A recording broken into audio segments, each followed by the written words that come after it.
L'actualité internationale en 5 minutes chrono, c'est l'heure de votre Flash Info sur Al24 News. Le ministre des Affaires étrangères algérien Ahmed Attaf a rencontré son homologue nigérien Assoumi Massaoudou.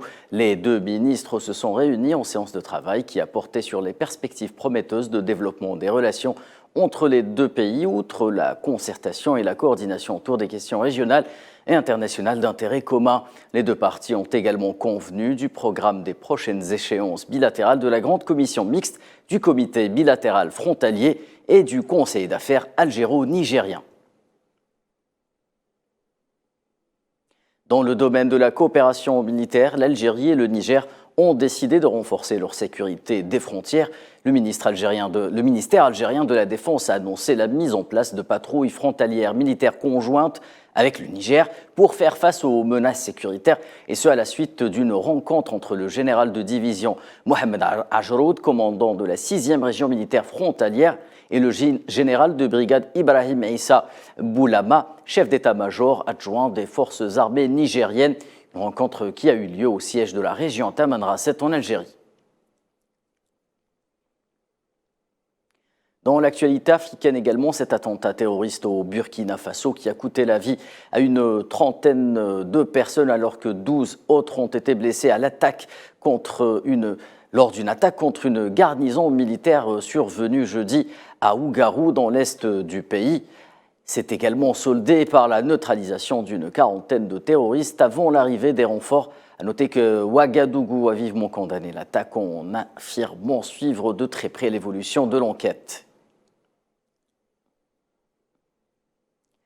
Par le biais de son ministère des Affaires étrangères, l'Algérie a condamné cet attentat terroriste qu'elle qualifie de lâche.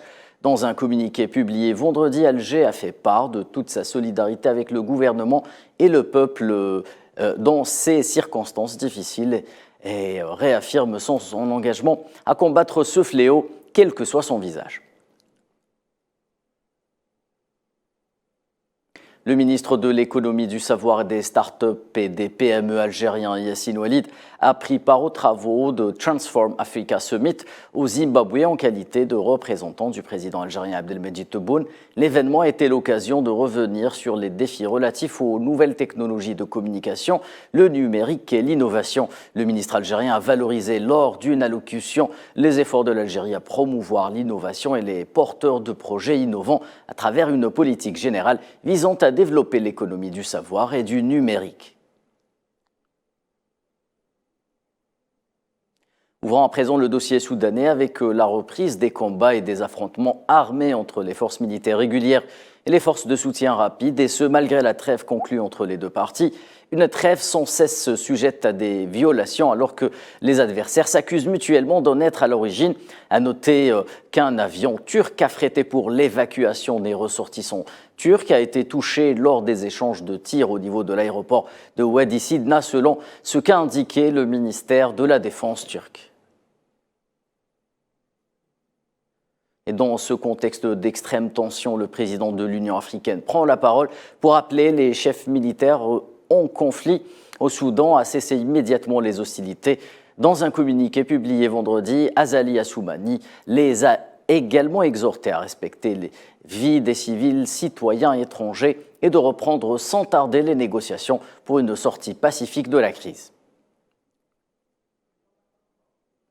Un appel qui intervient au moment où le bilan des victimes ne cesse de s'alourdir au Soudan. Selon le syndicat des médecins soudanais, pas moins de 74 personnes n'ont été tuées rien que pendant les 24 et 25 avril dernier. Le syndicat indiquait qu'il était pour l'heure impossible d'avancer un bilan pour les dates du 26 et 27 avril courant à cause de la situation catastrophique qui prévaut dans les hôpitaux. Et c'est la fin de ce flash. Je vous donne rendez-vous quant à moi dès 19h pour une page complète de l'information sur Al24 News.